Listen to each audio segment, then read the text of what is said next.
روحانیت کے ضمن میں ہمیشہ ایک چیز عرض کرتا رہا اور اب بھی میرا میجر ایمفیسس اسی پر ہوگا کہ ہم اپنے دلوں کو ہر طرح کی کینہ سے، بغض سے، حسد سے اور انتقام سے پاک رکھیں.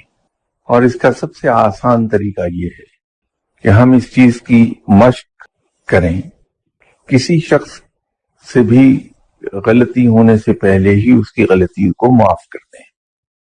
یہ در حقیقت اس چیز کی مشق ہوگی کہ کوئی شخص ہمیں نقصان دیتا ہے، ہمیں بدنام کرتا ہے، تہمتیں لگاتا ہے، ہماری جڑیں کاٹتا ہے، ہمیں نقصان دیتا ہے، تو ہمیں برا نہیں لگے گا. ہم دھیرے سے مسکرائیں گے اور بات ختم ہو جائے گی.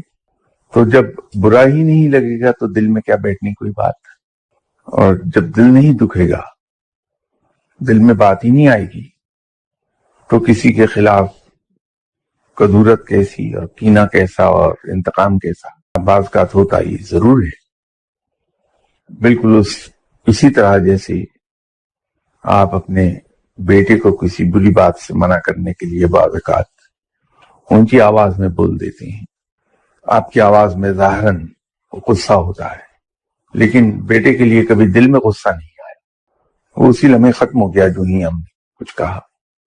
حضرت نظام الدین اولیاء رحمۃ اللہ علیہ آپ سب کے علم میں ہے کہ بہت اعلیٰ مقام ولی اللہ تھے اپنے وقت کے، اور علم کے بہت بڑے مقام پر فائز تھے، عقیدت مند بے پناہ تھے، اور صبح سے شام تک دعا کرانے والوں کا تانتا بندہ رہتا تھا خانقاہ پر.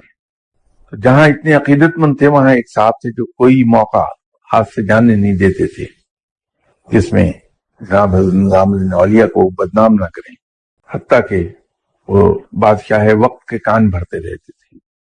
حضرت نظام الدین اولیاء کو بھی علم تھا کہ یہ صاحب یہ حرکت کرتے ہیں، میرے خلاف پروپیگنڈا بھی کرتے ہیں.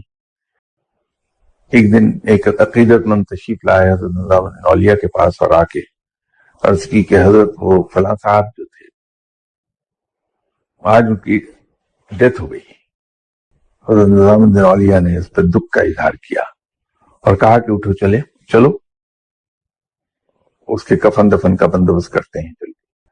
ان عقیدت مند نے کہا کہ حضور آپ کے علم میں ہے کہ وہ شخص آپ کو کس طرح سے نقصان پہنچانے کی کوشش کرتا رہا ساری عمر. کہا کہ ہاں میرے علم میں ہے، اللہ اس کی مغفرت فرمائے.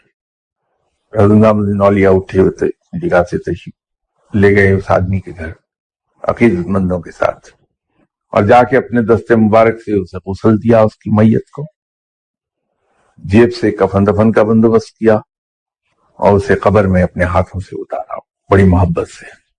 تو جب ہمارا دل صاف ہوتا ہے کسی شخص، اس میں خلق خدا کے لیے محبت ہوتی ہے، اور اس کا فائدہ کسی اور کو نہیں ملتا، خود فقیر کی ذات کو ملتا ہے کہ اس کے درجات بلند ہوتے چلے جاتے ہیں، کیونکہ یہ آپ صلی اللہ علیہ وسلم کی سنت ہے.